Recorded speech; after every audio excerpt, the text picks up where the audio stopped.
back, and so we're going on to the next day. We're in Second Chronicles 21. So it starts off with judgment during Jehoram's reign. In the time of Jehoram, Edom rebelled against Judah and set up its own king. So Jehoram went there with his officers and all his chariots. The Edomites surrounded him and his chariot commanders, but he rose up and broke through by night. To this day, Edom has been in rebellion against Judah. Libnah revolted at the same time because Jehoram had forsaken the Lord, the God of his ancestors. He had also built high places on the hills of Judah and had caused the people of Jerusalem to prostitute themselves and had led Judah astray. Jehoram received a letter from Elijah the prophet, which said, "This is what the Lord, the God of your father David says. You have not followed the ways of your father Jehoshaphat or of Asa king of Judah, but you have followed the ways of the kings of Israel, and you have led Judah and the people of Jerusalem to prostitute themselves, just as the house of Ahab did. You have also murdered your own brothers, members of your own family, men who were better than you. So now the Lord is about to strike your people, your sons, your wives, and everything that is yours with a heavy blow. You yourself will be very ill with a lingering disease of the bowels until the disease causes your bowels to come out." The Lord aroused against Jehoram the hostility of the Philistines and of the Arabs who lived near the Cushites. They attacked Judah, invaded it, and carried off all the goods found in the king's palace, together with his sons and wives. Not a son was left to him except Ahaziah the youngest. After all this, the Lord afflicted Jehoram with an incurable disease of the bowels. In the course of time, at the end of the second year, his bowels came out because of the disease, and he died in great pain. His people made no funeral fire in his honor, as they had for his predecessors. Jehoram was 32 years old when he became king, and he reigned in Jerusalem 8 years.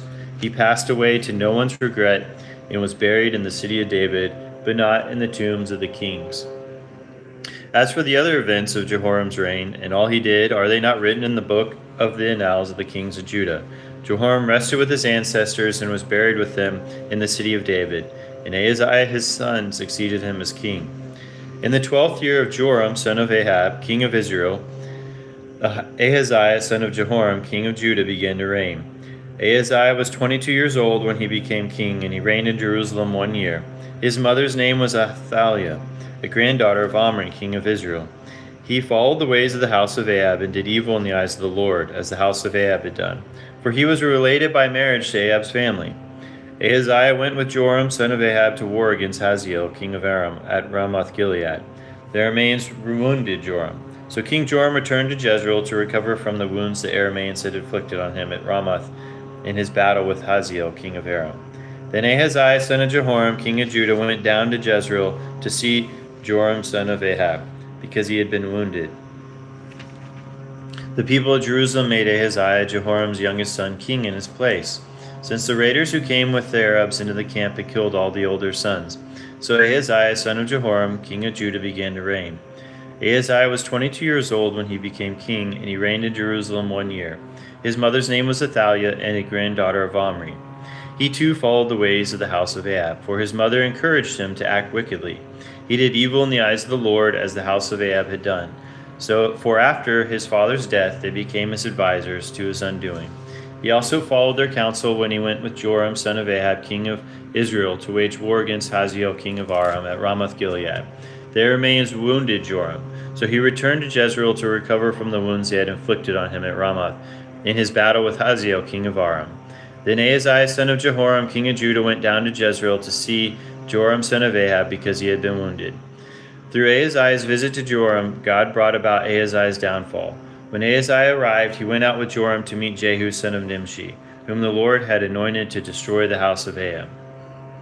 The prophet Elisha summoned a man from the company of the prophets and said to him, "Tuck your cloak into your belt, take this flask of olive oil with you, and go to Ramoth-Gilead.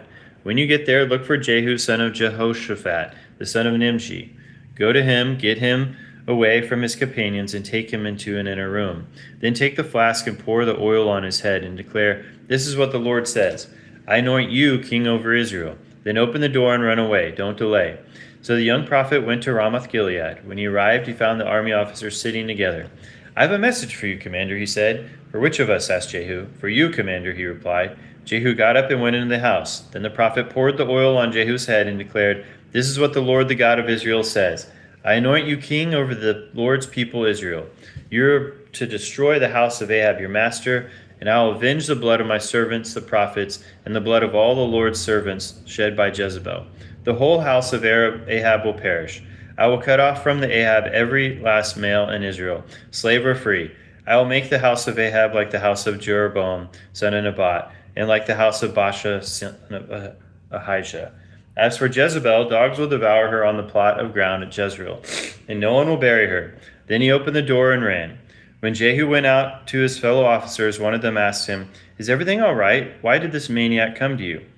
"You know the man and the sort of things he says," Jehu replied. "That's not true," they said. "Tell us." Jehu said, "Here is what he told me. This is what the Lord says, I anoint you king over Israel." They quickly took their cloaks and spread them under him on the bare steps. Then they blew the trumpet and shouted, "Jehu is king." So Jehu, son of Jehoshaphat, the son of Nimshi, conspired against Joram. Now Joram and all Israel had been defending Ramoth-Gilead against Hazael, king of Aram. But King Joram had returned to Jezreel to recover from the wounds the Arameans had inflicted on him in the battle with Hazael, king of Aram. Jehu said, "If you desire to make me king, don't let anyone slip out of the city to go and tell the news in Jezreel." Then he got into his chariot and rode to Jezreel, because Joram was resting there, and Ahaziah, king of Judah, had gone down to see him.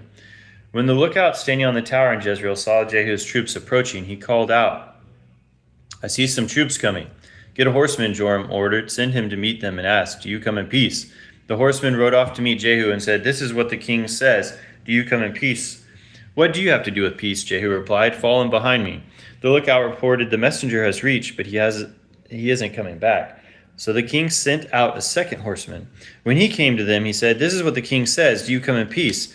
Jehu replied, "What do you have to do with peace? Fall in behind me." The lookout reported, "He has reached them, but he isn't coming back either. The driving is like that of Jehu, son of Nimshi. He drives like a maniac." "Hitch up my chariot," Joram ordered. And when it was hitched up, Joram, king of Israel, and Ahaziah, king of Judah, rode out, each in his own chariot, to meet Jehu.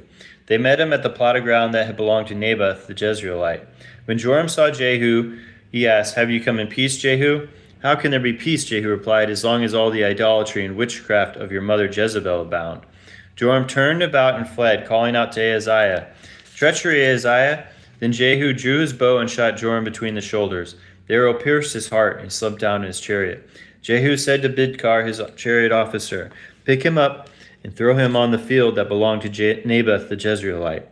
Remember how you and I were riding together in chariots behind Ahab, his father, when the Lord spoke this prophecy against him?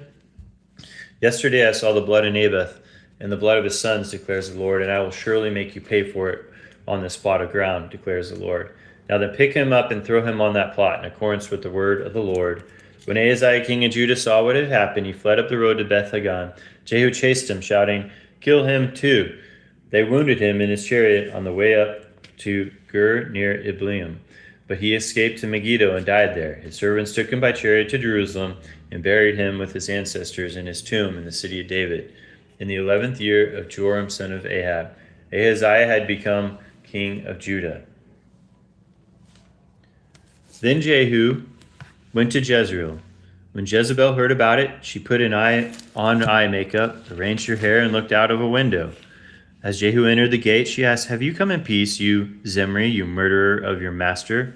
He looked up at the window and called out, "Who is on my side? Who?" 2 or 3 eunuchs looked down at him. "Throw her down," Jehu said. So they threw her down, and some of her blood splattered the wall and the horses as they trampled her underfoot. Jehu went in and ate and drank. "Take care of that cursed woman," he said, "and bury her, for she was a king's daughter." But when they went out to bury her, they found nothing except her skull, her feet, and her hands. They went back and told Jehu, who said, "This is the word of the Lord that he spoke through his servant Elijah the Tishbite. On the plot of ground at Jezreel, dogs will devour Jezebel's flesh. Jezebel's body will be like dung on the ground in the plot of Jezreel, so that no one will be able to say, 'This is Jezebel.'" Now there were in Samaria 70 sons of the house of Ahab. So Jehu wrote letters and sent them to Samaria, to the officials of Jezreel, to the elders and to the guardians of Ahab's children. He said, "You have your master's sons with you, and you have chariots and horses, a fortified city and weapons. Now as soon as this letter reaches you, choose the best and most worthy of your master's sons, and set him on his father's throne. Then fight for your master's house." But they were terrified and said, "If 2 kings could not resist him, how can we?" So the palace administrator, the city governor, the elders, and the guardians sent this message to Jehu: "We are your servants, and we will do anything you say. We will not appoint anyone as king. You do whatever you think best." Then Jehu wrote them a second letter, saying, "If you are on my side and will obey me, take the heads of your master's sons and come to me in Jezreel by this time tomorrow." Now the royal princes, 70 of them, were with the leading men of the city who were rearing them. When the letter arrived, these men took the princes and slaughtered all 70 of them.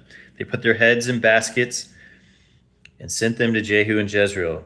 When the messenger arrived, he told Jehu, "They have brought the heads of the princes." Then Jehu ordered, "Put them in 2 piles at the entrance of the city gate until morning." The next morning Jehu went out. He stood before all the people and said, "You are innocent. It was I who conspired against my master and killed him. But who killed all these? Know then that not a word of the Lord has spoken against the house of Ahab will fail. The Lord has done what he had announced through his servant Elijah." So Jehu killed everyone in Jezreel who remained of the house of Ahab, as well as all his chief men, his close friends, and his priests, leaving them no survivor. Jehu then set out and went toward Samaria. At Beth-eked of the shepherds, he met some relatives of Ahaziah, king of Judah, and asked, "Who are you?"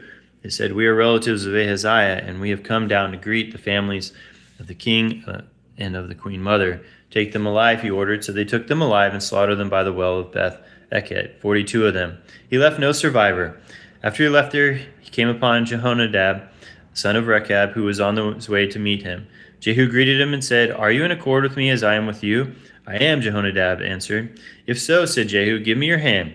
So he did, and Jehu helped him up into the chariot. Jehu said, "Come with me and see my zeal for the Lord." Then he had him ride along in his chariot. When Jehu came to Samaria, he killed all who were left there of Ahab's family. He destroyed them according to the word of the Lord spoken to Elijah. While Jehu was executing judgment on the house of Ahab, he found the officials of Judah and the sons of Ahaziah's relatives, who had been attending Ahaziah, and he killed them. He then went in search of Ahaziah and his men, captured him while he was riding in Samaria. He was brought to Jehu and put to death. They buried him, for they said he was son of Jehoshaphat, who sought the Lord with all his heart. So there was no one in the house of Ahaziah powerful enough to retain the kingdom. Jehu kills the priests of Baal. Then Jehu brought all the people together, said to them, "Ahab served Baal a little, Jehu will serve him much. Now summon all the prophets of Baal, all his servants and all his priests. See that no one is missing, because I am going to hold a great sacrifice for Baal. Anyone who fails to come will no longer live." But Jehu was asking deceptively in order to destroy the servants of Baal. Jehu said, "Call an assembly in honor of Baal." So they proclaimed it. Then he sent word throughout Israel, and all the servants of Baal came, not one stayed away. They crowded in the temple of Baal until it was full from one end to the other. And Jehu said to the keeper of the wardrobe, "Bring robes for all the servants of Baal." So he brought out robes for them. Then Jehu and Jehonadab, son of Rechab, went into the temple of Baal. Jehu said to the servants of Baal, "Look around and see that no one who serves the Lord is here with you, only servants of Baal." So they went in to make sacrifices and burnt offerings. Now Jehu had posted 80 men outside with this warning: "If one of you lets any of the men I am placing in your hands escape, it will be your life for his life." As soon as Jehu had finished making the burnt offering, he ordered the guards and officers, "Go in and kill them, let no one escape." So they cut them down with the sword. The guards and officers threw the bodies out and then entered the inner shrine of the temple of Baal. They brought the sacred stone out of the temple of Baal and buried it. They demolished the sacred stone of Baal and tore down the temple of Baal. And people have used it for a latrine to this day. So Jehu destroyed Baal worship in Israel. However, Jehu destroyed Baal worship in Israel. However, he did not turn away from the sins of Jeroboam son of Nebat, which he caused Israel to commit, the worship of the golden calves at Bethel and Dan. The Lord said to Jehu, "Because you have done well in accomplishing what is right in my eyes, and have done to the house of Ahab all I had in mind to do, your descendants will sit on the throne of Israel to the 4th generation." Yet Jehu was not careful to keep the law of the Lord, the God of Israel, with all his heart. He did not turn away from the sins of Jeroboam, which he had caused Israel to commit.